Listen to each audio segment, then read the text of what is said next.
சென்னை விமான நிலையத்தில் 1 கோடி ரூபாய் மதிப்புள்ள கஞ்சா பறிமுதல் செய்யப்பட்டிருக்கிறது. கூடுதல் தகவல்களை வழங்குகிறார் செய்தியாளர் ஜெய்சங்கர். ஜெய்சங்கர், விரிவான தகவல் என்ன?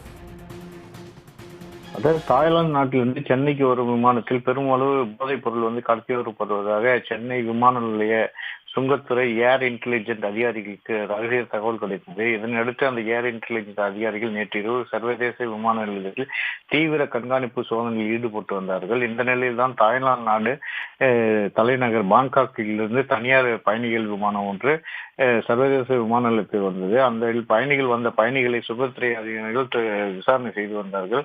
அதில் தீவிரமாக அவர்கள் சோதனை செய்ததில் வடமாநில பயணி ஒருவர் சுற்றுலா பயணிகள் விசாவில் சென்றுவிட்டு அங்கிருந்து தாய்லாந்திலிருந்து சென்னைக்கு திரும்பியது அவர்களுக்கு முன்னுக்கு முரணாக தெரிய வந்தது. இதனை அடுத்து அந்த பயணியை 30 வயது உள்ள அந்த நபரை தனியாக கஸ்டம்ஸ் அதிகாரிகள், அந்த ஏர் இன்டெலிஜென்ஸ் அதிகாரிகள் தீவிரமாக விசாரணை செய்தார்கள். அவர்களோட உடைமைகள் சூட்கேஸ் உள்ளிட்ட பொருட்களை கைப்பற்றி அதில் விசாரணை செய்தபோது அந்த சூட்கேஸில் பதப்படுத்தப்பட்ட உணவு பாக்கெட்டுகள் இருந்தது. அதற்குள்ளே இந்த ஹைட்ராபோனிக் கஞ்சா எனப்படும் உயர் ரக கஞ்சா 2 கிலோ கஞ்சா, பதப்படுத்தப்பட்ட கஞ்சா இருந்தது தெரிய வந்தது.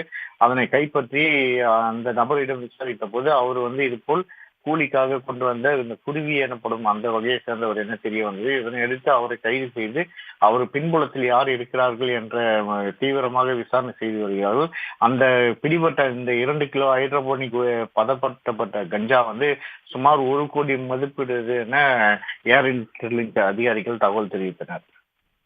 விவரங்களுக்கு நன்றி ஜெய்சங்கர். உடனுக்குடன் செய்திகளை தெரிந்து கொள்ள சன் நியூஸ் பெல் ஐகானை கிளிக் பண்ணுங்க.